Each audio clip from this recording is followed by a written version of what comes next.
Si Tenggang's Homecoming by Muhammad Haji Saleh. Travels made me a seeker who does not take what is given without sincerity, or which demands payments from beliefs. To accept only those tested by comparison, or that which matches the words of my ancestors. I've learned the ways of the rude, to hold reality in a new logic, debate with hard and loud facts. But I too am humble, respecting man and life. I'm not a new man. Taught me not to brood over a foreign world.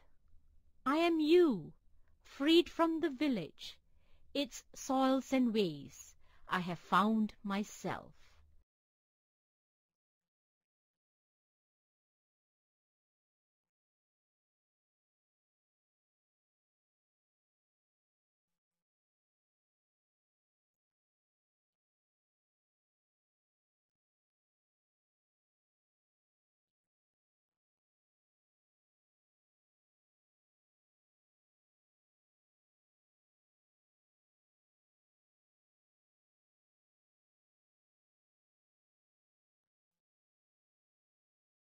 The story of Si Tenggang is a tale from the traditional Malay folklore. In this tale, Si Tenggang was cursed by his mother. He has forgotten his root and abandoned the ways of his people. And most importantly, he has abandoned his own mother. Let's listen to the story. Click on the button to view the animation.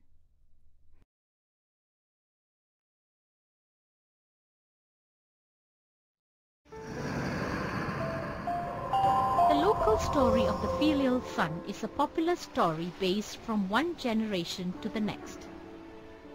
There was once a local boy called Si Tenggang, whose daily chore was to accompany his father into the jungle to sharpen his skills in hunting, building traps and shelter. He could hunt stealthily under the cover of the darkness, like a black panther, and could sniff danger from a great distance away. When the time came, he built a steady boat, and with the loving approval of his devoted mother, he sailed off to foreign lands. There, he prospered, assumed the status of royalty, and even won the hand of a local princess.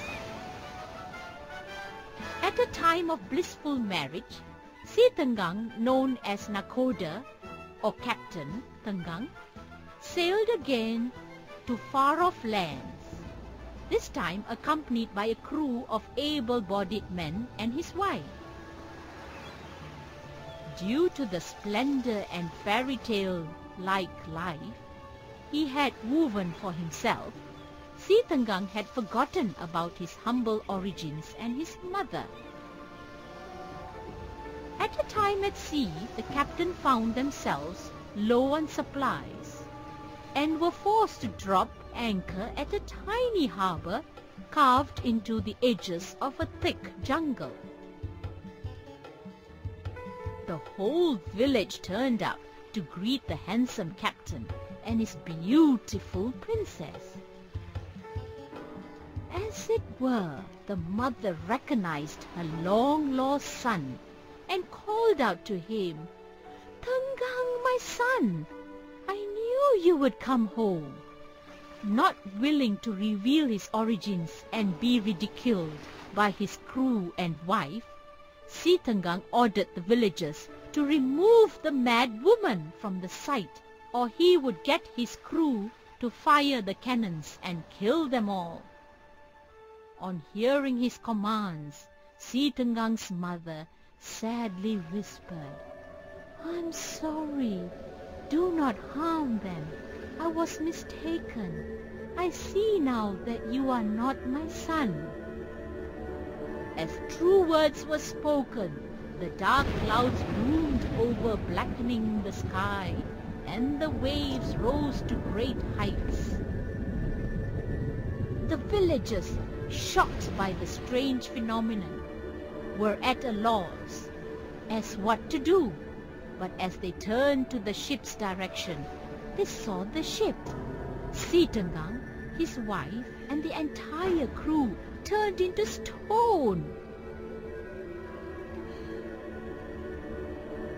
Si Tenggang's sin for not acknowledging his mother was inhuman and unnatural, punishable only by eternal suspension, forever sealed in the cliff of the limestone hills as a warning and a lesson to others.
In this lesson, you have learned how to use information to interpret a poem, answer questions based on clues within a poem, and use a step-by-step approach to interpreting a poem using clues within the poem.